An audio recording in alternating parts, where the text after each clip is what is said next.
Este programa contiene elementos que no pueden ser presenciados por niñas, niños y adolescentes sin supervisión.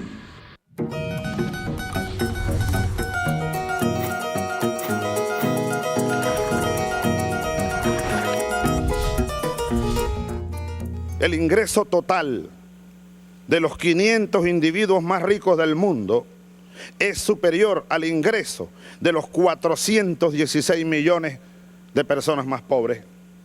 Los 2.800 millones de personas que viven en la pobreza, con menos de $2 al día y que representan el 40% de la población global, obtienen, ese 40% de la población global, obtiene solo el 5% del ingreso mundial.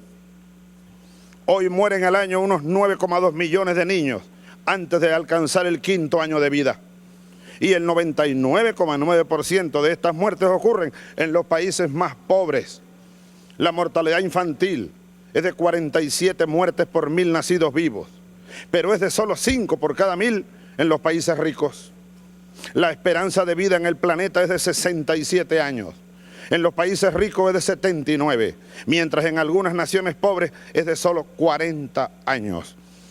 Adicionalmente existen 1.100 millones de habitantes sin acceso al agua potable, 2.600 millones sin servicio de saneamiento, más de 800 millones de analfabetos y 1.020 millones de personas hambrientas. Ese es el escenario del mundo. Ahora, la causa. ¿Cuál es la causa? Hablemos de la causa, no evadamos responsabilidades, no evadamos la profundidad de este problema. La causa, sin duda, vuelvo al tema de todo este desastroso panorama, es el sistema metabólico destructivo del capital y su modelo encarnado, el capitalismo.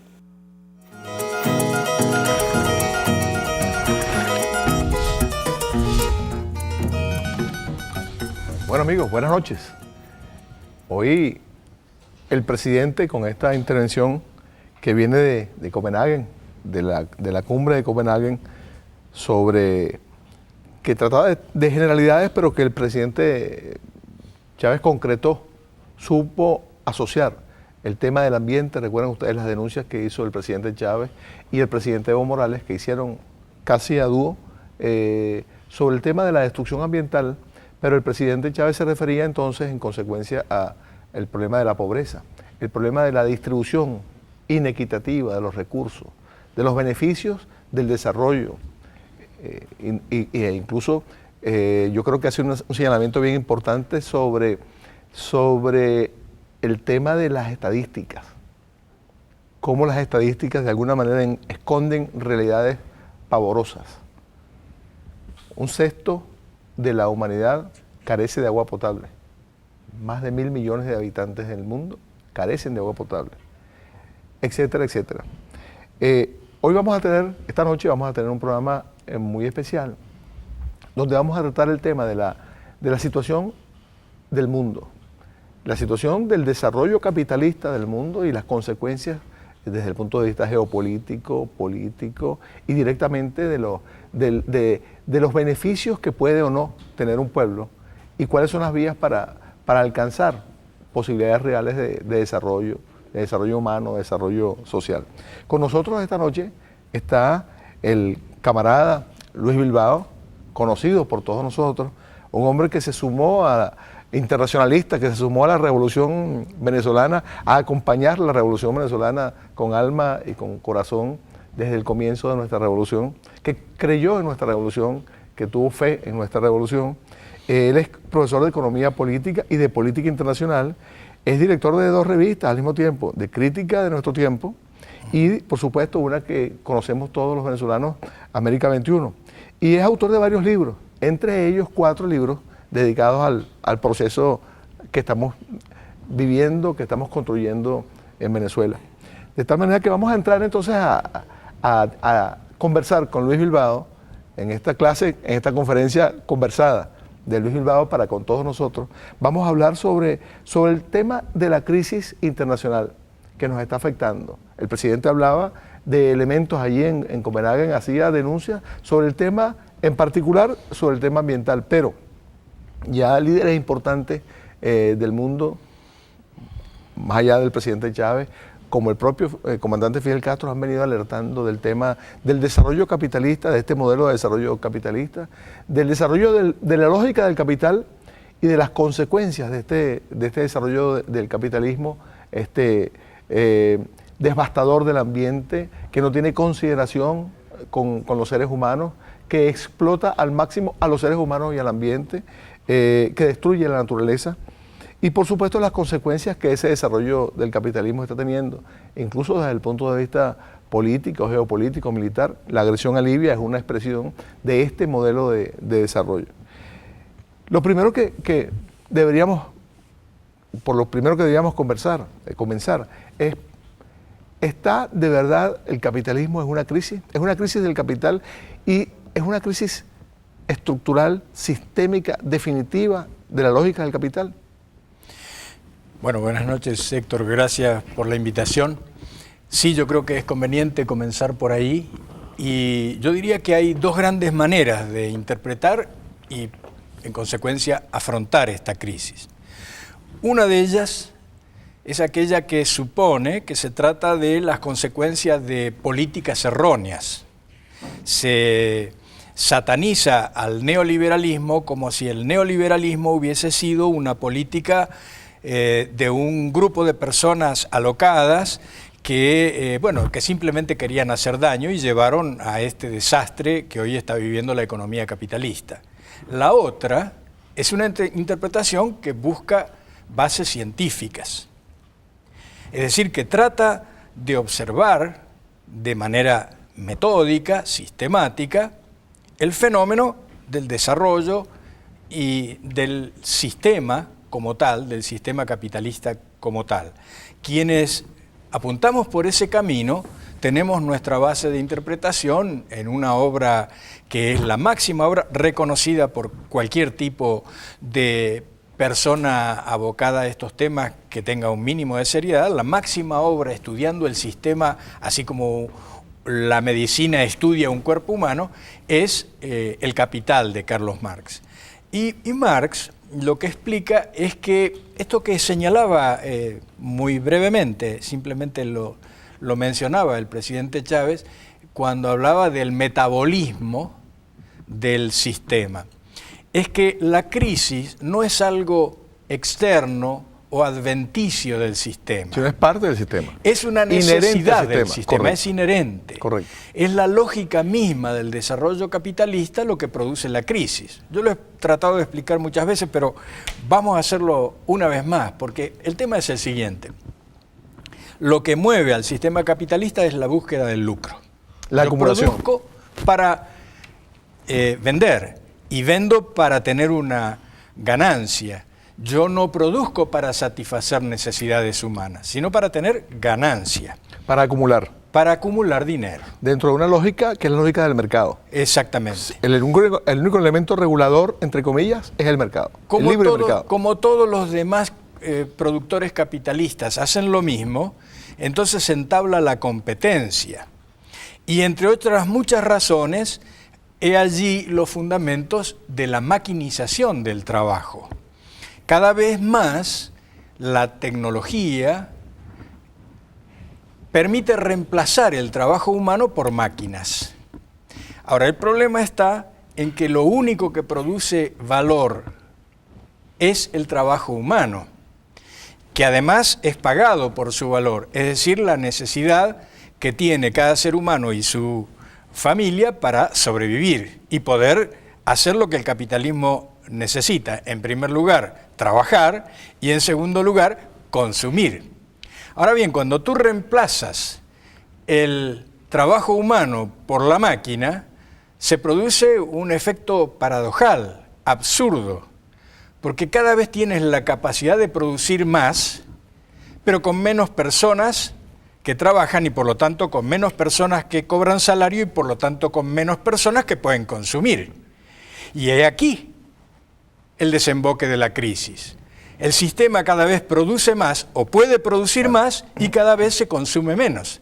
Porque, insisto, esto es un problema del sistema, porque si uno produjese para satisfacer necesidades, Entonces esto sería el paraíso. Habría un equilibrio. Tenemos capacidad de producir de todo y bueno, pues hay mucha gente necesitada de eso. Pero como el sistema produce para ganar dinero, cuando no lo puede vender, ¿qué ocurre? Bueno, se produce lo que se llama una crisis de sobreproducción y allí hay una multitud de efectos, entre los cuales la primera es la confrontación crecientemente violenta entre los grandes núcleos productores, hoy diríamos entre los centros imperialistas, pero también, obviamente, con los países subdesarrollados que están sufriendo todos los efectos de ese embotellamiento de la producción. Y entonces, ¿cuál es la única solución dentro del sistema cuando tú tienes demasiados productos, demasiada mercancía para vender y nadie que los compre? Dentro del sistema, la solución es destruir ese excedente. Y eso es la guerra. Para eso se hacen las guerras. Claro, eso fue la solución durante el siglo XX, las dos grandes soluciones a las crisis, a esas crisis que tuvieron solución, encontraron solución parcial, temporal. La solución fue la guerra. Exactamente. Producir, además, estimular el aparato industrial militar para producir cosas que iban a ser destruidas, para producir más cosas que automáticamente iban a ser destruidas. Así es. Con esto se pudo sanear temporalmente el sistema. Y de paso se acababa con un montón de excedentes de otra personas, clase de mercancía, mataban claro, a las personas, esa mercancía excedente que se llama ser humano. Claro. ¿Cuántos millones de personas justamente pudieron ser eliminadas gracias a este mecanismo? Y entonces el mecanismo capitalista queda saneado y temporalmente puede recuperar su ímpetu. Claro. Hasta que se mete dentro de la misma lógica que es inherente al sistema. Exacto. Y vuelve a repetirse el mismo esquema.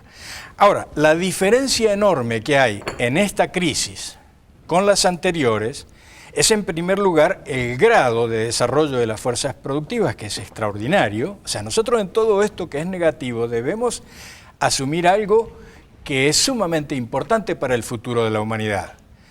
Estamos en un mundo capaz de producir bienes y servicios para todos los habitantes del planeta. No hay ninguna razón para que haya un solo ser humano privado de esos beneficios. De vivienda, de salud, de educación, de lo que sea. Bienes y servicios, estamos hablando de bienes y servicios. Exacto.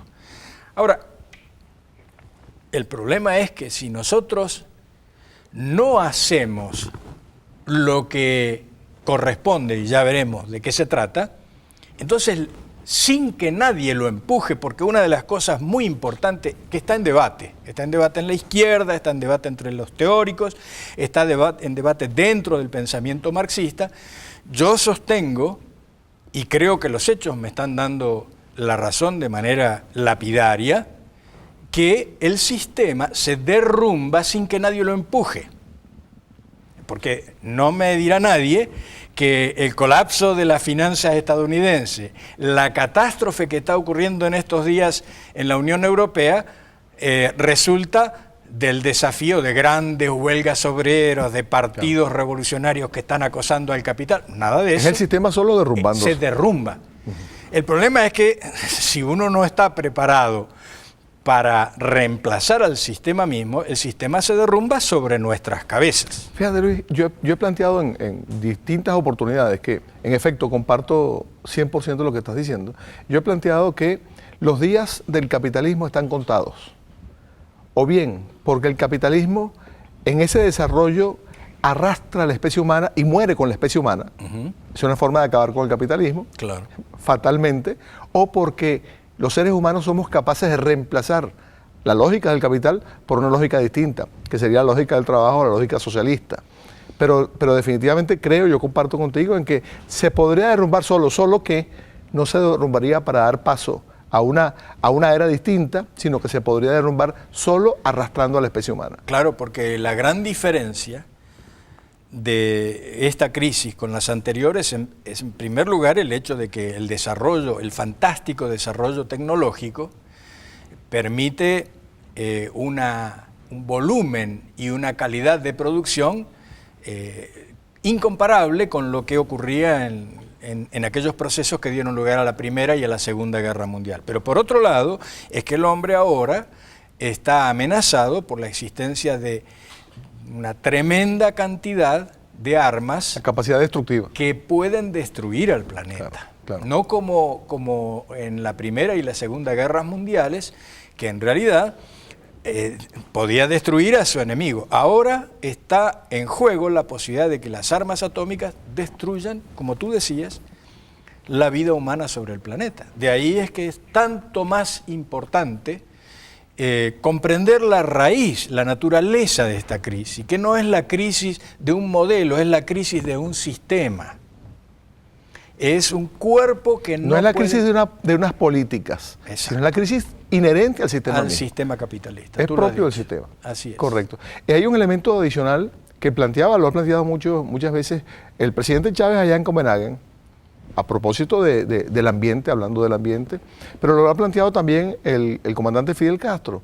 Es el tema de las consecuencias de este modelo de desarrollo, que es inherente al capitalismo de nuevo, que explota al máximo a los seres humanos, lo que estábamos planteando, reduce el número de seres humanos que necesita como consecuencia de cosas que han producido los mismos seres humanos. Así es. Que en vez de utilizar eso para disminuir, por ejemplo, la jornada de trabajo y dar más ocio productivo, más espacios para el ocio productivo, explota al máximo el ser humano, pero también explota al máximo, con esa tecnología, a la naturaleza. Porque aquí el tema no es un problema de producción, tú lo decías, pero uno tendría que preguntarse, ¿y qué se produce? ¿Y qué es lo que tiene que ver con la obsolescencia programada? Que es un tema del capitalismo también. Se producen cosas para que no duren mucho, sino que duren exactamente lo que se requiere para el tiempo de reposición y por tanto que circule el dinero más rápidamente y se incrementen los procesos de acumulación. Pero eso tiene un efecto sobre la naturaleza acelerado de destrucción de la naturaleza. Así es, porque la irracionalidad es inherente también al sistema capitalista. Esta irracionalidad condensada en el hecho de que el problema es que se produce demasiado, cuando hay tantas personas carentes de todo, bueno, esa irracionalidad se manifiesta en todos los terrenos, y uno de los terrenos más graves es la destrucción de la naturaleza. Correcto, y lo estamos viendo dramáticamente. Sí, sí. Por ejemplo, estamos observando cómo en los últimos huracanes, el último huracán que acabamos de sufrir parcialmente, pero impactó Nueva York. O sea, los huracanes se están desplazando incluso desde su posición, que era más bien en el Mar Caribe, ahora están avanzando más al norte, en el Océano Atlántico, y se están produciendo con mayor frecuencia.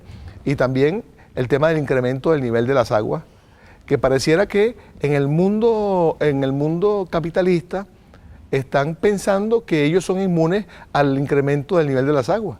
Resulta que Nueva York sería una ciudad que desaparecería si aumenta en 1 metro, como está previsto, o como algunos cálculos ofrecen, si se derriten los caquetes polares. Si suben 2 grados Celsius la temperatura promedio en el planeta, probablemente no vamos a poder seguir viendo los grandes glaciares que hoy vemos. Y esa agua va a nutrir a los océanos. Ahí estamos metidos en una dinámica bien importante de destrucción acelerada de la naturaleza, en la cual, y esto es muy importante señalarlo, hay científicos muy serios, incluso para un informe a la Comunidad Europea, según los cuales, según esos científicos, la destrucción de la naturaleza, el proceso de destrucción de la naturaleza, podría haber entrado ya en una fase de no retorno.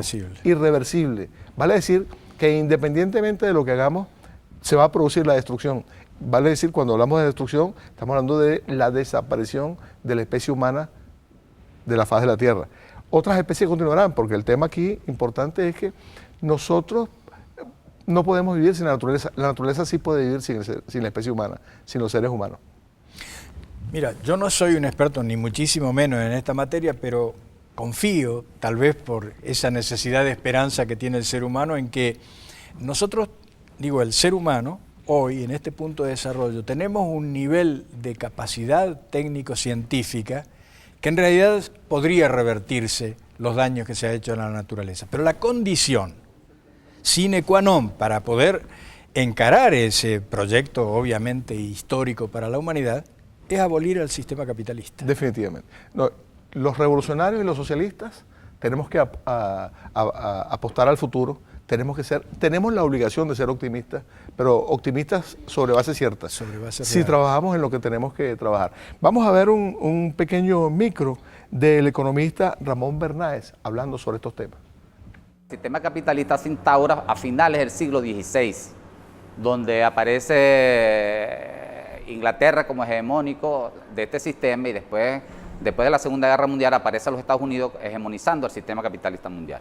A partir de esta fecha, ya en los años 29, es un sistema que ha tenido muchas crisis y cada vez las crisis son recurrentes, crisis políticas, crisis económica y crisis social. Especialmente vemos hoy que el sistema está entrampado en una de sus crisis más fuertes, que es que no puede salir porque el mercado se lo dejaron todo al mercado, donde el Estado no tiene que intervenir, los gobiernos no tienen que intervenir, entonces hoy están entrampados en una situación muy difícil, yo diría estructural del sistema, que realmente está muy debilitado el sistema capitalista, donde han venido surgiendo un grupo de países, especialmente en América Latina, a través de nuestro líder y presidente Hugo Chávez, que insurge a principios del siglo XXI con mucha fuerza hacia el socialismo del siglo XXI, donde los demás países del mundo, especialmente Europa, Asia y el Medio Oriente, han venido pues asumiendo un comportamiento. Y de ahí la misma crisis del Medio Oriente con Libia, que es unos síntomas más de esta crisis estructural que vive el sistema capitalista, porque ya no soportan que el mercado lo disponga todo, donde en verdad se les ha salido de las manos, y ya la globalización no es tal, porque lo dejaron al mercado,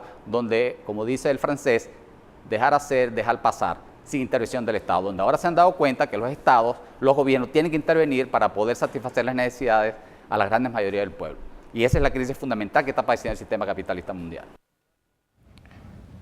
Bueno, Ramón Bernáez nos planteaba un tema, introducía el tema geopolítico.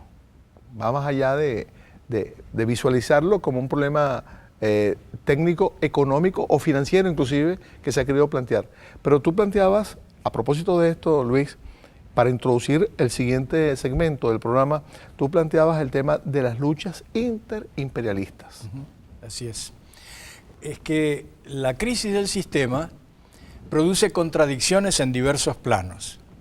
Hasta ahora, y por inexistencia de una fuerza con perspectiva socialista y base de masas a nivel mundial, hegemónica, por esa inexistencia, la principal de las contradicciones en acto en términos políticos es la lucha interimperialista.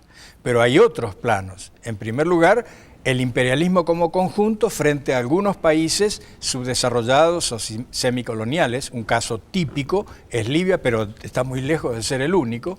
El otro plano de las contradicciones son las luchas entre los propios países subdesarrollados, también por los mercados, y el último, pero que en realidad es el primero que rige el conjunto de contradicciones del planeta, es la confrontación entre las burguesías, imperialistas o locales, y los trabajadores de los países imperialistas y de los países subdesarrollados. Claro. Ese es el conjunto de contradicciones que hoy estamos viviendo. Perfecto. Vamos a ir a un corte y vamos a hacerlo con un sonido del presidente Chávez, donde nos habla de la recesión en España y la sustitución de la economía productiva por la llamada economía financiera. Vamos a verlo. Y el modelo militar de dominación no les va a dar la economía. Y la crisis sigue trepidando por dentro. Tú hablas entonces de la crisis económica, la recesión, es mucho más que la recesión, es mucho más que las mediciones macroeconómicas, es el desempleo que sigue creciendo en España. Fíjate, en España llevaron allí a la Constitución en un acuerdo de los dos partidos más grandes, la obligatoriedad del equilibrio fiscal, lo cual seguramente va en directo al recorte de lo que ellos llaman gasto social, el estado de bienestar. Pero en Francia van por el mismo camino, ya no es solo Grecia, ni Portugal, los más pequeños, los más débiles, la misma España, ¿no? La crisis va avanzando sobre Alemania. Entonces es el modelo capitalista mundial, es como dice Giordani, la lógica del capital, la sustitución de la verdadera economía productiva por una economía financiera, especulativa de las grandes corporaciones del mundo.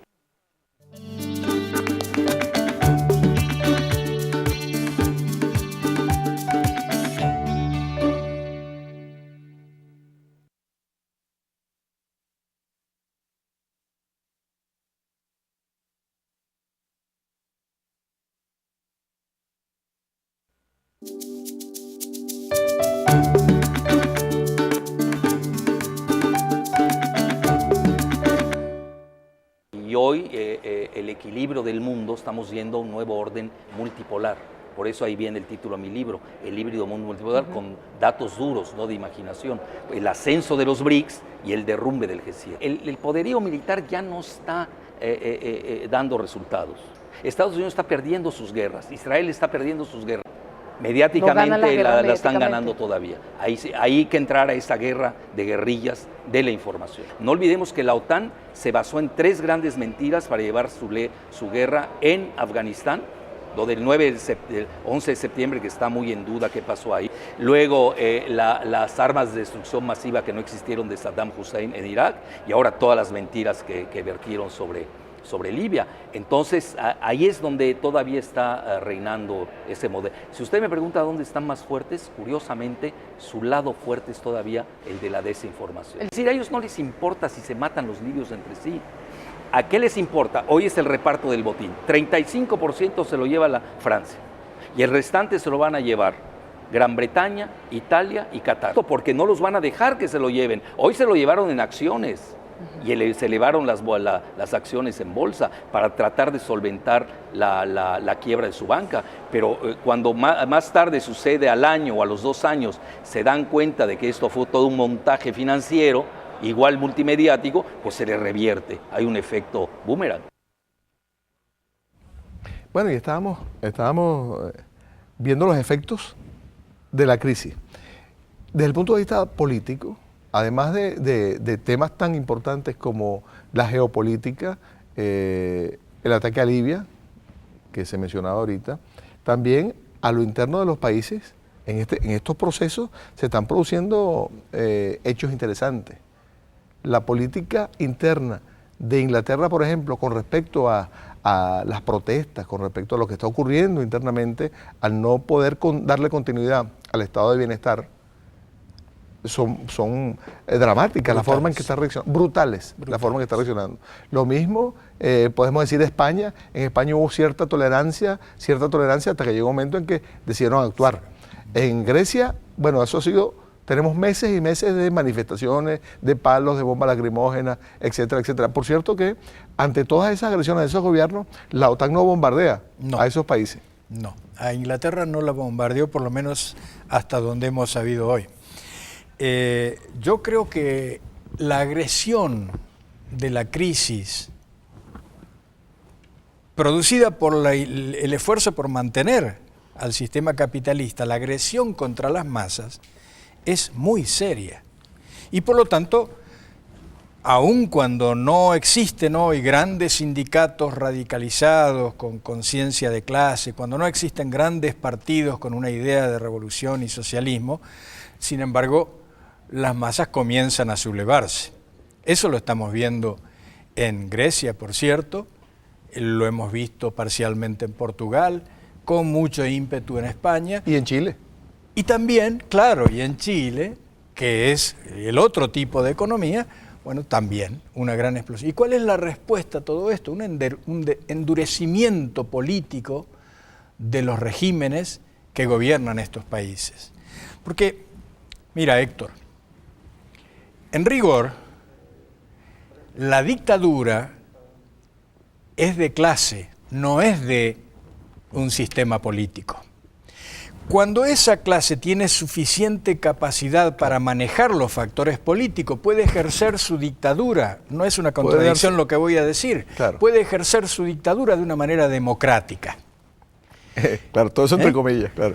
Pero cuando se tensa la situación social, mengua la parte democrática del mecanismo y se fortalece la parte dictatorial del mecanismo. Y entonces nosotros tenemos un avance muy visible hacia políticas dictatoriales. Vamos a poner solo 3 ejemplos para no abrumar al telespectador. En Inglaterra, el tipo de reacción que tuvo el gobierno contra una movilización espontánea de jóvenes que no tenían ni ideología, ni organización, ni estrategia, y sin embargo explotaron, bueno, la respuesta del sistema fue de manera brutal.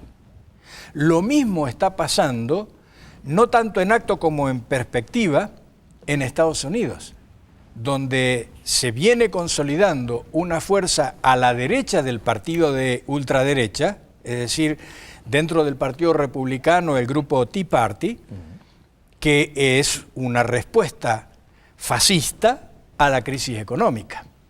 Y las políticas que está aplicando el gobierno de Chile contra la movilización estudiantil, que ya es mucho más que una movilización estudiantil, están incorporándose los padres de los estudiantes y están incorporándose sectores de trabajadores. Y la respuesta a esto es la dictadura. Sí. Yo creo que tenemos que tener muy claro, si no hay una respuesta socialista, que es la única posibilidad real de democracia que tiene el mundo, el sistema, acosado por la crisis, avanza hacia la dictadura. Claro. Aquí hay dos elementos que de alguna manera tú estás sugiriendo. Hay un agotamiento de la democracia burguesa. Así es. Definitivamente, y es un agotamiento terminal. No hay manera de salir de la crisis política, ya no la crisis de la economía, la crisis política de la democracia burguesa. Pero además, aquí hay un agotamiento también en lo que lucía como un proyecto de democracia internacional. El tema de los organismos como las Naciones Unidas, como la OEA, etcétera. El tema de que aparentemente los países ahora podían ser tratados en igualdad de condiciones. Esa figura efímera, esa imagen de que podían ser tratados en igualdad de condiciones, no es cierta tampoco. Es decir, que la democracia no funciona a lo interno de esos países, pero tampoco funciona en el concierto de las naciones. Así es. Y yo creo, para avanzar sobre lo que tú afirmas, yo creo que es una utopía en el sentido lato de la palabra, es decir, algo que no tiene lugar en el mundo de las cosas reales. Es una utopía intentar reformar esas instituciones. O sea, ahora hay un gran movimiento que, si se pudiera conseguir, sería progresivo y debería ser apoyado, sin duda, pero sabiendo qué es lo que en realidad está pasando en el fondo, hay una fuerza, digo, para que, por ejemplo, India y Brasil tengan un asiento permanente en el Consejo de Seguridad. Ahora, eso no cambiaría la realidad política de las instituciones internacionales y, por lo tanto, no cambiaría la conducta de los países imperialistas frente a la crisis. Claro. Tenemos un video del presidente Chávez que nos habla sobre la invasión contra Libia. Vamos a verlo rápidamente para seguir conversando. El tema de la agresión contra Libia, que yo decía, que estaba planificada de hace muchos años, tiene que ver con el surgimiento de los movimientos populares en África, en el norte de África y en Europa también, y hasta en Israel, los indignados, y en España, y en Francia, en Inglaterra, pero sobre todo los movimientos populares sorpresivos, nos sorprendieron a todos, que fueron surgiendo en África del Norte, sobre todo en Egipto, en Túnez, en el mismo Oriente Medio, allá en la península arábiga. Entonces, claro, esos movimientos surgen con mucha fuerza y derrocan gobiernos aliados de Estados Unidos y sus aliados europeos. Entonces, ellos desarrollan el escenario, y es cuando nace el proyecto Libia, pues, invasión a Libia, lo cual ellos lograron muy hábilmente a punta de bomba desplazar un conflicto eminentemente sociopolítico y económico también hacia el área militar, hacia su área fuerte, pues, y lograron tapar todo aquello. Tú ves que ¿quién habla de Egipto ya hoy? ¿Quién habla de Túnez? No, ya ellos dicen que los yanquis ahora se presentan como líderes de una revolución en Libia, pero no en Egipto. Y la de Libia es revolución, entre comillas, de bomba. ¿Sí? Entonces, y lo mismo, y sus aliados europeos poniendo sus barbas en remojo. Poniendo las barbas en remojo. Esto forma parte de toda esa crisis social y bueno, que deviene de la crisis económica. Están sacando sus bombas, sus tanques, sus aviones. Y eso han hecho los imperios casi siempre. El último reducto de los imperios es el ámbito militar, la guerra, pues. Bueno, en efecto, el presidente planteaba el tema de la agresión en la cual se ponen de acuerdo, vamos a decirlo de alguna manera, los grupos imperiales se ponen de acuerdo para, en este caso, apropiarse de los recursos de Libia, para neutralizar a Libia políticamente en cuanto a su papel de liderazgo que sin duda ejerce en toda la subregión africana, en todo el cuerno africano, liderazgo que se pone de manifiesto de muchas maneras, se ha puesto de manifiesto de muchas maneras, pero también tú planteabas, Luis, el tema muy importante de los conflictos internos, de ese imperio hegemónico que no está, se personifica en un momento dado para unas acciones dadas, pero que al final es una cosa etérea. Cuando uno empieza a buscar, bueno, la OTAN, ¿quién es el responsable de la OTAN? La OTAN tiene un director de la OTAN, un jefe de la OTAN, pero al final ese señor no es el que manda. Al final las decisiones se toman en otro sitio.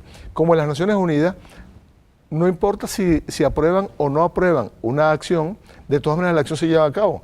Así es. Al final ellos lo que hacen es justificarla.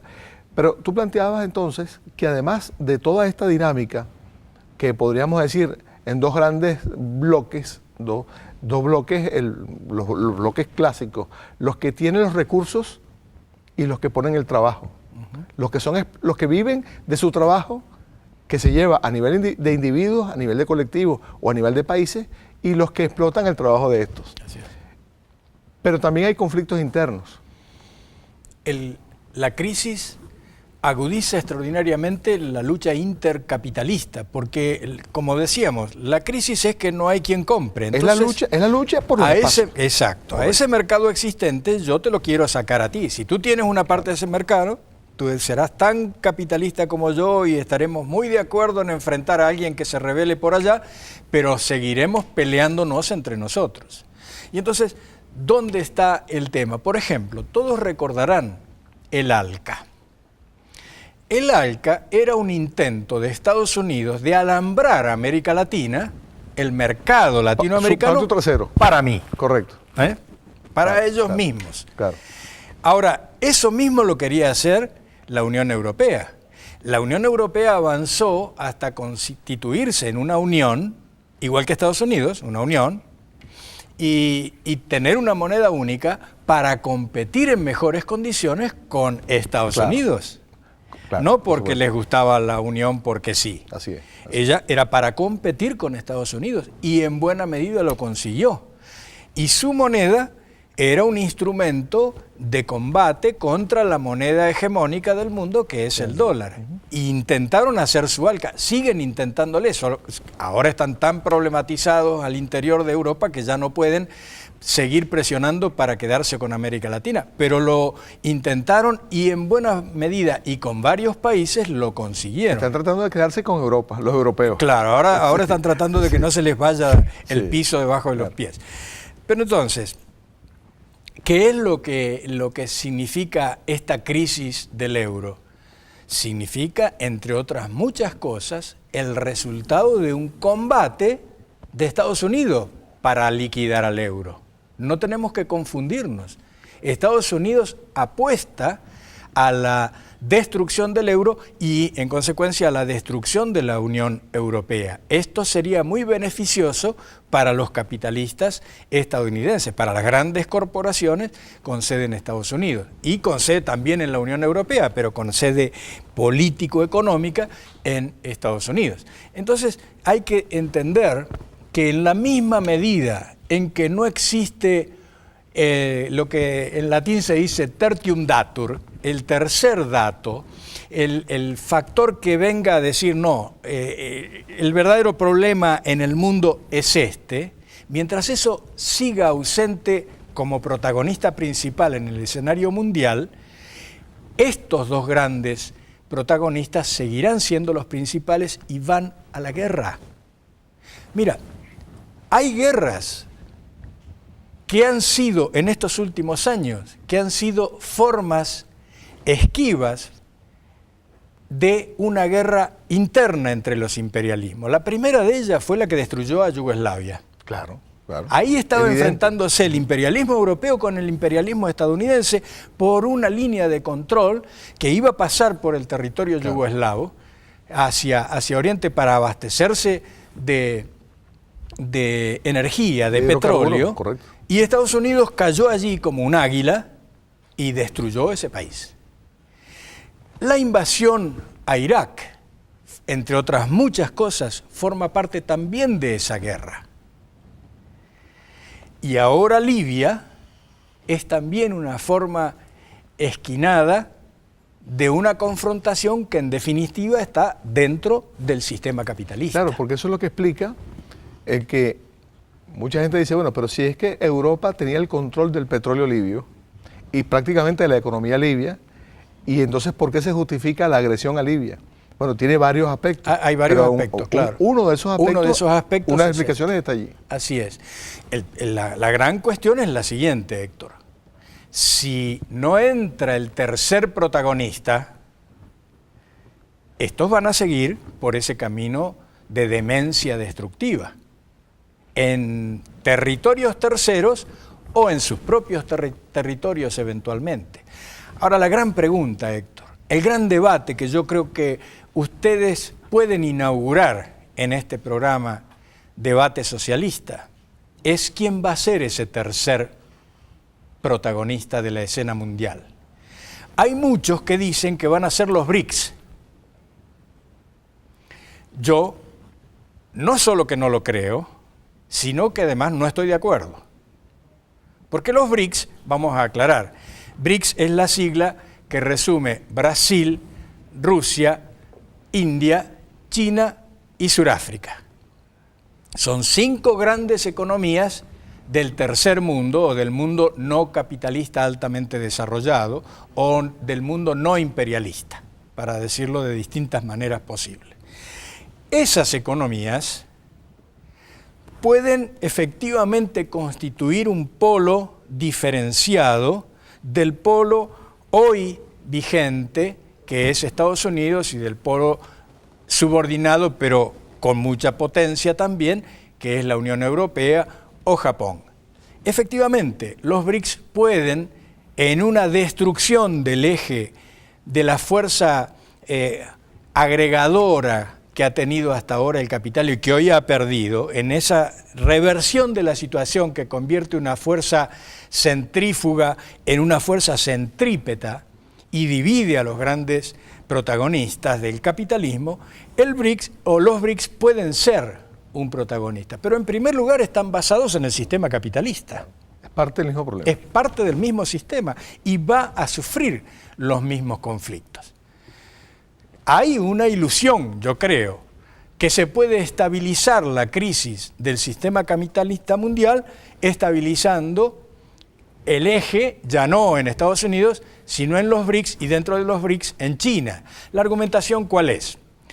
China tiene un mercado interno tan grande, India tiene un mercado interno tan grande, que sencillamente abasteciendo a ese mercado interno podemos resolver los problemas de esos entre los dos países tienen un tercio de la humanidad. Y reequilibrar al sistema capitalista. Efectivamente, claro, son un tercio de la humanidad. Correcto. Ahora, yo no lo creo ni teóricamente ni políticamente. Es un tema claro, que yo simplemente presento aquí, lo tenemos que discutir a lo largo de los próximos meses porque esto es algo muy vigente. Es la gran duda, por dónde va a aparecer el tercer protagonista. Y en un minuto yo te digo cuál es mi opinión. En 50 segundos. En 30 segundos. Mi opinión, el tercer factor está corporizado a una dimensión todavía pequeña, pero políticamente inmensa, en el ALBA. Correcto. En los países del ALBA. Correcto. Vamos a ver rápidamente las opiniones de unos militantes. Vamos al corto y regresamos para seguir conversando sobre este tema tan importante. Evidentemente que hay una crisis, pero no es cualquier crisis, es una crisis estructural, una crisis que supera e inclusive lo desestructurado que es el capitalismo, ¿no? Fíjate que Carlos Marx planteaba un elemento fundamental y tiene que ver con el rol de los franceses en Europa en estos momentos. Los franceses hacen lo que piensan los alemanes, eso lo dijo Carlos Marx en 1800, ¿no? Es evidente que en estos momentos los franceses están ejerciendo una especie de liderazgo para lavarle la cara al imperio norteamericano, pero es el mismo imperio, ¿no? En conclusión, nosotros consideramos que este proceso de crisis sistémica del sistema capitalista en los actuales momentos trata de dispersar o disgregar el problema económico vinculándonos con un problema geográfico para evidentemente superar el problema económico, porque dentro de la crisis sistémica del capitalismo también existe el reacomodo. El capitalismo tiene las posibilidades de reacomodarse. Hay dos elementos circunstanciales. En el marco geopolítico consideramos que es una crisis provocada para exponenciar el liderazgo de Israel en el Medio Oriente, tratando de quebrar todas las economías del Medio Oriente e invadir países como Libia, y un elemento puntual. Es decir, nosotros pensamos que en ese orden de ideas creemos que hay una recolonización, estamos en un proceso de recolonización de parte del imperio, especialmente una connotación muy puntual como es Libia, y lo sucedido con respecto en Egipto y con lo que pretenden impulsar en Irán y en Siria.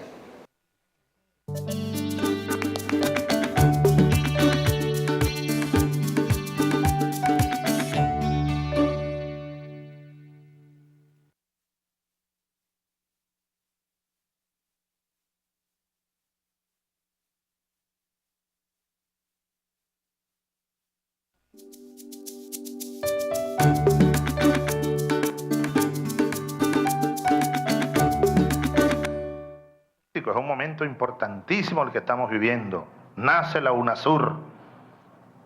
Nace la UNASUR. Estamos caminándonos hacia la cumbre de la CELAC. Nace la Comunidad de Estados de América Latina y el Caribe.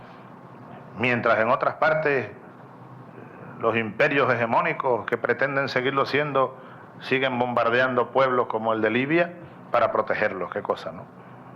Delante de un mundo mayormente silencioso, y uno impávido desde aquí, con cierta impotencia, hay que decirlo, mirando cómo caen bombas sobre un país. Lo que quieren es el petróleo y las riquezas de Libia, por supuesto, lo sabemos. Mientras una crisis económica, moral y social galopa por Europa, por Norteamérica, por el mundo, aquí están haciendo la nueva razón, el nuevo orden al que se refería Bolívar. Tenemos que fortalecerlo, nuestra unidad suramericana, de esa nuestra alianza bolivariana, de esa nuestra UNASUR, de ese empeño que tenemos que seguir impulsando y lograr el objetivo de asegurar en esta parte del mundo una zona de paz, una zona de democracia. Aquí no queremos más nunca que vengan a invadirnos, a lanzarnos bombas, o a darnos golpes de Estado, o a desestabilizarnos para derrocar gobiernos legítimos, gobiernos de nuestros pueblos. Eso más nunca debe ocurrir en Sudamérica, en América Latina. Eso dependerá en buena parte de nosotros mismos. Bueno, estábamos hablando de los BRICS y el presidente se nos adelantó. Se nos adelantó. Qué extraño. Qué extraño, ¿verdad? Tú planteabas, Luis, un tema, lo dejabas como una motivación al desarrollo del debate socialista. Decías aquí, ¿quién será el tercer protagonista? Y el presidente habla de UNASUR, habla de CELAC, tú hablabas del ALBA también. ¿Cuál será el tercer protagonista? Vamos a devolverte la pregunta. Yo creo que hay un conjunto de factores. Aquí hay grandes tareas, todas importantísimas, pero hay una tarea que es imperativa, inmediata: impedir la guerra. Claro, porque esa es la sobrevivencia. Claro. Estados Unidos está lanzado por la irracionalidad del sistema que lo empuja, con la misma irracionalidad, está lanzado a la guerra en cualquier parte del planeta, incluido, y tengámoslo muy en cuenta porque eso viene, su propio territorio nacional. El imperialismo estadounidense va a atacar con la misma fiereza con que ataca a países como Libia, a su propio pueblo, cuando sea necesario hacerlo.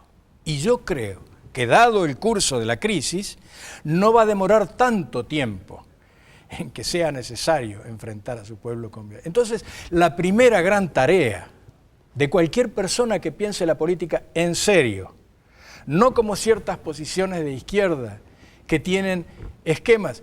Está claro que yo soy un hombre de izquierda, que defiendo las posiciones de izquierda y que siempre voy a considerar a alguien de izquierda revolucionaria como un camarada. Pero los errores pueden ser gravísimos. No entender, por ejemplo, las tareas de carácter diplomático estratégico, que significa la constitución de UNASUR, la consolidación de UNASUR, la constitución y posterior consolidación de la asumiendo CELAC. las diferencias que puede haber ahí adentro. Claro, pero vamos a proponernos puntos de unidad sobre aquello que está planteado como una urgencia muy grande y que afecta a todos nuestros países, porque la idea de una guerra afecta a todos nuestros países. Así es.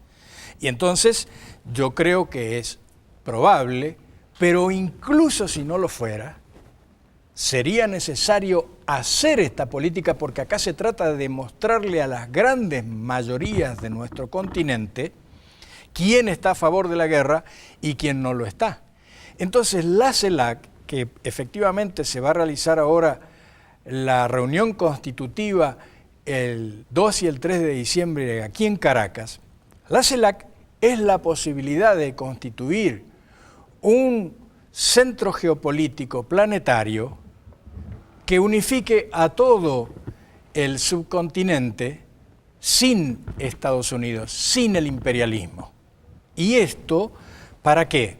Bueno, desde luego que esto tiene un componente mercantil, porque en el medio de la crisis económica poder funcionar sin la amenaza permanente de la moneda dólar es una posibilidad que puede atraer a varios sectores de las clases dominantes en nuestros países. Pero además está el tema de la guerra. Y entonces esto tiene una importancia fundamental. De la guerra y de la defensa. Claro. Tú lo has dicho. La defensa. El hecho de que UNASUR haya podido constituir un comité de defensa de UNASUR es un paso de un alcance extraordinario. De un alcance extraordinario, bueno, que luego siempre se prueban los hechos. Un ejemplo, claro, por supuesto, pero un ejemplo lo vivimos los latinoamericanos con el TIAR. Bueno, el TIAR y los argentinos particularmente, cuando el TIAR no solamente nos abandonó en la guerra con Inglaterra, sino que además se puso del lado de Inglaterra. Además, sí. Entonces, esto es una experiencia histórica que no se puede poner a un costado. Entonces, el sistema de mecanismos de lo que en términos teóricos políticos se denomina el frente único, hay un frente único antiguerra, hay un frente único antiimperialista y hay un frente único por el socialismo. Y claro, son planos diversos del accionar político. Pero que coinciden en algunos espacios. Tienen espacios en común y esos espacios en común deben ser defendidos por quienes se consideran revolucionarios con los dientes. Claro. Porque no es posible entregarle la posibilidad a Estados Unidos de que ataque a cualquiera de nuestros países o que desestabilice a cualquiera de nuestros países mientras estamos hablando en otro lado. Pero entonces eso nos lleva, y aquí haciendo una especie de paréntesis, nos lleva a la necesidad de analizar la actitud de algunos sectores de izquierda, entre comillas, claro, que se pusieron del lado del imperio en el ataque a Libia, por ejemplo. Es algo sorprendente, porque errores se han cometido muy grandes. Hay cosas que pasan más allá de los errores. Haber confundido la invasión de Libia con una revolución es algo que, bueno, nadie se va a recibir de profesor de revoluciones con esto. Definitivamente. Es una vergüenza Así es, que requeriría, yo digo abiertamente, la renuncia de una cantidad de dirigentes a la conducción de sus partidos. Porque esto no puede ser, no se puede confundir una invasión imperialista con una revolución. Y del mismo modo, no se puede confundir la gran tarea que hoy día está llevando el gobierno venezolano, esforzándose por afianzar UNASUR y por constituir la CELAC, no se puede confundir eso con un problema bilateral creado por alguna fuerza que seguramente con las mejores intenciones no comprende que impedir el Frente Único Antiguerra, impedir o dificultar el Frente Único, aunque sea circunstancial y momentáneo, contra Estados Unidos, sencillamente le abre paso a los guerreristas del norte. Así es. Mira, vamos a ver rápidamente un nuevo video de Ramón Bernabe. Vamos a verlo. Hay tres elementos importantes que se maneja hoy el sistema capitalista, que es, desde el punto de vista geoestratégico, que es lo político, desde el punto de vista geoenergético, que sería la producción de materias primas y especialmente de energía, y los económicos financieros. Los Estados Unidos en estos tres ámbitos prácticamente está perdiendo la guerra o está perdiendo sus espacios.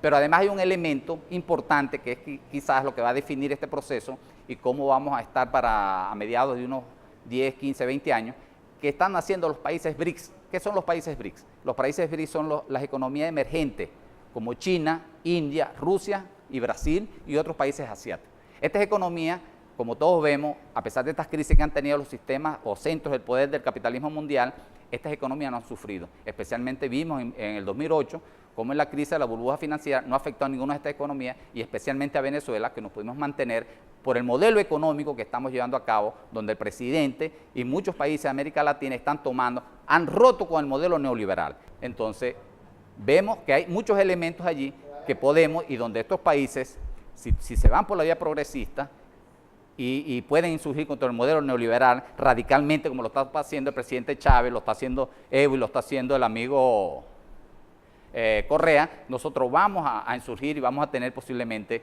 a mitad de la década del primer siglo un nuevo panorama de la economía mundial. Sí, tiene que ser un nuevo panorama de la economía mundial, pero sobre otras bases. Otras bases completamente distintas. Ahora, nos queda un elemento importante del desarrollo de quién será, de la pregunta que tú hacías, quién será el tercer protagonista. ¿Y cuál es el rol del ALBA? Bueno, yo creo que el principal. Tú sabes, Héctor. Independientemente de la fuerza intrínseca que el ALBA pueda tener. Es que la fuerza a veces proviene de las ideas. Marx decía que una fuerza material solamente se puede enfrentar con otra fuerza material.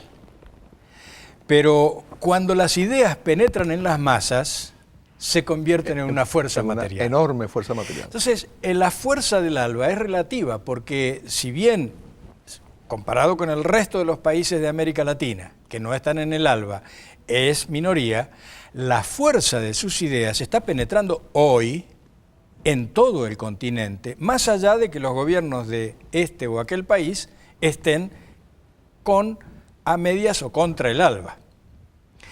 Entonces, yo creo que esto que le falta a la humanidad desde hace mucho tiempo, que es una idea de revolución, un proyecto de revolución, una fuerza organizada para responder con revolución a la crisis del capitalismo, eso reside potencialmente en el ALBA. Y por lo tanto yo creo que además de saludar y apoyar con todas nuestras fuerzas, quienes vivimos en países que no están en el ALBA, a aquellos gobiernos que están involucrados en el ALBA, debemos trabajar en todo el continente con el programa del ALBA. Y en algún momento eso podrá transformarse en organización del ALBA y en estrategia del ALBA. Esta reunión que tuvo en Caracas la semana pasada el Consejo Político del ALBA, fíjate, se transforma en un protagonista del mundo, porque dice su palabra sobre Libia, dice su palabra sobre Siria y actúa sobre Siria. Correcto. Ha hecho un plan de acción concreto sobre Siria. Yo veo entonces la posibilidad de una respuesta positiva en la multiplicación o en la potenciación de las fuerzas actuales del ALBA en todo el planeta. Muy bien, yo creo que ya de aquí deducimos una afirmación importante. Esa es una tarea de los revolucionarios. Así es. No solo de los que vivimos en los países del ALBA, sino que el ALBA es también una tarea de los revolucionarios en cualquier parte del mundo. Así es. Muy bien. Así es. Vamos a ver, para ir a un corte, un video con el presidente Chávez. Esta crisis global nos tiene que impulsar a inventar, a crear nuevas fórmulas en lo económico, en lo financiero, en lo político. Estamos construyendo, estamos inventando, decía Simón Rodríguez, estamos obligados a inventar. Una de nuestras grandes tragedias, decía el gran Simón Rodríguez, es que hemos venido copiando modelos. O inventamos o erramos. Estamos inventando, nos cansamos de copiar modelos foráneos que ya miren cómo están demostrando su fracaso, su rotundo fracaso. Suramérica está destinada a ser un bloque, un polo de político, económico, social, cultural. Nuestra gran nación, decía Bolívar, una nación de repúblicas. El proyecto de Bolívar, pero mucho más allá de Bolívar, nuestros próceres, nuestros libertadores y hoy de nuestros pueblos.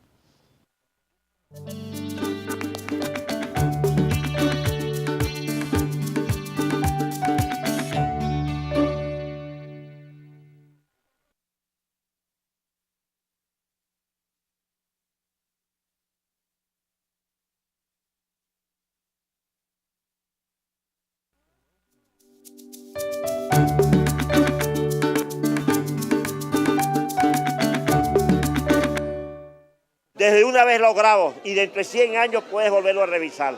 No tiene salida el capitalismo en el marco del proyecto neoliberal burgués. Lo que están aplicando en Grecia, el atenazo, ya los venezolanos lo resolvimos con el caracazo. El capitalismo desde hace largo tiempo tiene una crisis de carácter estructural, denunciado a temprana edad por el movimiento socialista, particularmente por Carlos Marx. Hoy con el imperialismo yanqui tiene tres largas limitaciones y dificultades. Uno, tienen el control de la economía mundial a través del dólar, pero el dólar está histórica y políticamente muerto. Segundo tema, el tema de la dictadura mediática mundial con las 8 corporaciones que tienen el mundo. Pero nosotros, desde Venezuela, con Telesur y con todos estos sistemas de comunicación, lo estamos derrotando. Y el tercer elemento es el viejo aparato militar, que llenaron el mundo de bases militares y de la OTAN y de los ejércitos y no pueden consolidar posiciones. El caso de Irak, de Afganistán y de Libia. Por eso no vengan para la tierra de Bolívar, porque si vienen pueden llegar, pero no van a salir. Bueno, nos hace unos planteamientos Fernando Soto sobre mecanismos que se han ido desarrollando para el combate práctico. La presencia de Telesur, por ejemplo, en una batalla que era una batalla muy desigual, la batalla de cuarta generación, de la guerra de cuarta generación, con la dictadura mediática internacional, pero ahí hemos hecho avances importantes. Pero en este momento el foco del imperio está sobre Venezuela, cuando desde el imperio se dispara contra funcionarios o contra ciudadanos venezolanos para marginarlos, para señalarlos, para satanizarlos ante la opinión pública internacional y en consecuencia preparar un expediente que sentaría las bases para una posible intervención, porque eso hay que hablarlo descarnadamente frente a nuestros militantes y frente a nuestro pueblo. Se está preparando una respuesta, se preparó una respuesta, ayer en estos días tuvimos una discusión importante en la Asamblea Nacional sobre el tema, con una respuesta de la Asamblea frente a ese nuevo ataque del imperio. ¿Cómo ves tú la situación a lo interno de Venezuela, los preparativos, el PSUV? Ahora tú como observador de afuera, lo que se está haciendo aquí en esa materia. Yo vi una respuesta muy rápida, y ni hablar que muy correcta, frente a esta agresión incalificable de Estados Unidos, del gobierno estadounidense, más allá del organismo que la realizó. Es el gobierno, es el Departamento de Estado que programa una calumnia sistemática centrada en 4 personas, pero apuntada al presidente Chávez y al gobierno revolucionario, Y yo vi una respuesta muy rápida y muy correcta. Me pareció importantísimo que la Asamblea Nacional pudiera discutir y dar una definición contundente sobre este tema y mostrársela a la población. Yo creo que la población venezolana no tiene dudas al respecto, no tiene dudas. Y eso es resultado de un gran trabajo de educación y de organización que se ha hecho en los últimos años y que finalmente dio como resultante la creación del PSV.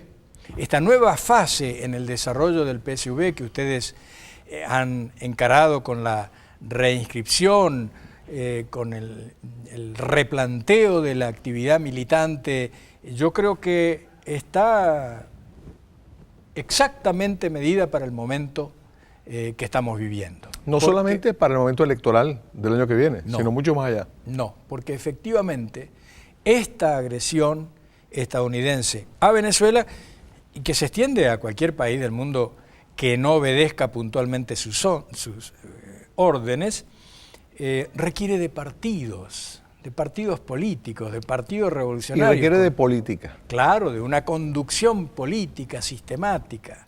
Requiere de gente que se aboque específicamente a eso. Una cosa son los gobiernos, que tienen una cantidad de obligaciones de carácter práctico, de carácter diplomático, de carácter militar. Pero los partidos, y estoy diciendo los partidos, pero en realidad estoy hablando del PSV, porque en ese punto tenemos un retraso muy grande en América Latina. Urge la constitución de fuerzas políticas partidarias, primero en todos los países del ALBA que no lo tienen estructurado como corresponde. Porque están en un escalón del desarrollo menor, no porque no se lo hayan propuesto, y están avanzando en cada caso. Pero hay países enormes, como el mío, donde esos partidos no existen. Y entonces es una gran tarea. Y frente a esa gran tarea, no para tomar el modelo, porque ningún ejemplo es repetible, sino para tener puntos sólidos en donde apoyarnos, es imperativo la labor nacional e internacional del PSV. Correcto. Y yo veo que más allá de lo que yo entiendo que pueda haber deficiencias y críticas, pero sin embargo, el solo hecho de la existencia del PSV cambia el panorama. Correcto. Y los pasos que se están dando, sistemáticos, y que se vuelve a dar paso sobre paso, yo creo que apuntan muy claramente a un salto cualitativo de este partido que no debe tardar mucho tiempo en producirse. Y yo creo que ese periodo, ese salto cualitativo del PSV está planteado de manera imperativa para el año 2012. Correcto. Vamos a ver rápidamente un micro con los militantes del PSV. Bueno. El imperialismo nos tiene como un objetivo. ¿Por qué? Porque nosotros estamos construyendo un nuevo modelo de revolución a nivel mundial. Principalmente porque el presidente Hugo Chávez Frías es ese nuevo líder internacional que tiene ese poder de convocatoria, que mueve masas donde llega, en cualquier parte del mundo. Segundo, porque somos el principal país con la reserva petrolera más grande de todo el planeta. Y el imperialismo le tiene el ojo echado a la reserva petrolera que tenemos nosotros. Todo proceso que se llama revolucionario tiene muchas aristas que hacen que los imperios pongan su mira en esos procesos con la intención de que esos procesos no puedan avanzar y que no lleguen a profundidad, que no sean palpables por los pueblos y que no permeen en la situación que cada país vive a lo interno. Este proceso bolivariano tiene las características que no es solamente un proceso inherente a Venezuela, sino un proceso que va creciendo en toda Latinoamérica con el liderazgo del comandante Hugo Chávez. Bueno, y aquí surge, ya para finalizar, Luis, lamentablemente tenemos que terminar el programa, pero surge una pregunta que yo te quería hacer, que raya un poco en lo personal. Tenemos ya 12 años de conocernos dentro de este proceso. Pero tú como observador externo, a pesar de los vínculos enormes que tienes con nuestra revolución, tú tienes posibilidad de ver, de percibir los cambios, más que los que estamos metidos en la dinámica de los cambios. ¿Cómo es tu balance sobre la evolución de nuestra revolución, incluso desde el punto de vista conceptual y por supuesto de esa herramienta tan poderosa como el Partido Socialista? Yo sé que me voy a comprar una discusión con varios compañeros, amigos muy próximos y muy queridos, venezolanos. Pero es que siempre les digo que el desarrollo extraordinario que ha tenido esta revolución en 12 años, y que además ha conseguido hacerlo sin apelar a la violencia, es una conquista histórica muy difícil de ser valorada, porque es inmensa. Es que frente a las críticas justas, apropiadas, correspondientes, necesarias, claro, en primer lugar, hay que entender en qué mundo estamos, de dónde partimos, de dónde partió esta revolución, qué era el mundo cuando esta revolución comenzó. Solo Cuba estaba ahí, más aislada que una isla, cuando aparece esta revolución. Entonces, lo que se ha conseguido es extraordinario en muchos órdenes, y todo eso condensa en una organización, o si quieres, para hacerle concesiones a los críticos, en un extraordinario proyecto de organización que ya tiene carnadura. Ahora, ¿qué falta en este momento? Porque hay una conducción política, hay una organización, hay una estrategia, están los instrumentos, están las Fuerzas Armadas con esta revolución. Es decir, están las armas. ¿Qué es lo que falta? Yo diría que falta a lo interno precisar conceptos, hay que precisar algunos conceptos y trabajar sistemáticamente en la aplicación de esos conceptos. Y sobre todo yo diría que falta en lo externo, pero esto claro, es demasiado pedirle a ustedes, pero déjame Héctor que se los pida de todas maneras. Ajá. Hace falta un protagonismo mayor de la revolución bolivariana en el mundo, pero particularmente en América Latina. Vivimos un momento en el que la organización partidaria con un proyecto socialista y revolucionario es vital, es cuestión de vida o muerte. Todos los demás caminos intermedios nos llevan a la muerte. Lo que nos lleva a la vida es el proyecto revolucionario y socialista de Venezuela. Entonces, discúlpenme que les pida más todavía de lo que han dado, que me disculpe el comandante que está reponiéndose de una afección y sabe él que esto que le pedimos es demasiado, incluso es demasiado para su actual momento, para su actual situación. Pero aún así, hay que pedirle a la Revolución Bolivariana, al Partido Socialista Unido de Venezuela, un mayor protagonismo internacional. Bueno, muchas gracias Luis, muchas gracias por tu dedicación, por este tiempo que nos has prestado al pueblo de Venezuela y a los militantes del Partido Socialista Unido de Venezuela. Vamos a continuar tratando de estar a la altura. Vamos a seguir acompañando a nuestro comandante Chávez, vamos a seguir creando esta revolución con estas grandes esperanzas. Esperanzas porque además son las esperanzas nuestras como individuos, como colectivos de los revolucionarios, pero que de alguna manera, como lo ha testimoniado Luis Bilbao, son las esperanzas del mundo. Tenemos que dar una enorme batalla por la vida, una enorme batalla por la preservación de la especie humana. Muchas gracias, que tengan muy buenas noches.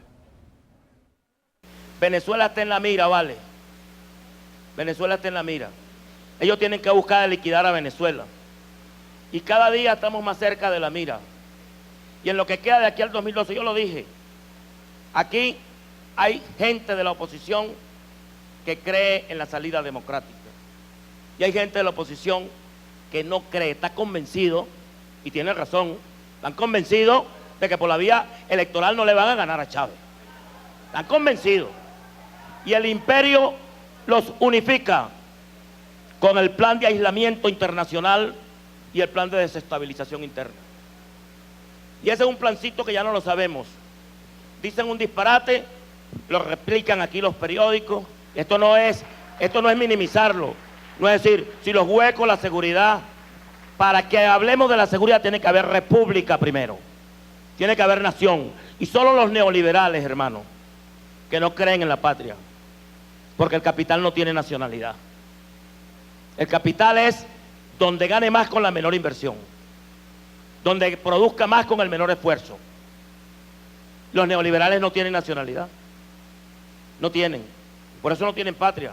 Por eso hablarle de la patria es hablarle de algo cavernícola, de la nación, hablarle de soberanía. Nosotros creemos en la patria. Nosotros creemos en la soberanía. Nosotros creemos en la república. Y por eso estamos construyendo una república para que no haya esos muertos. Porque estamos heredando un modelo de sociedad que hay que cambiarla, que hay que transformarla.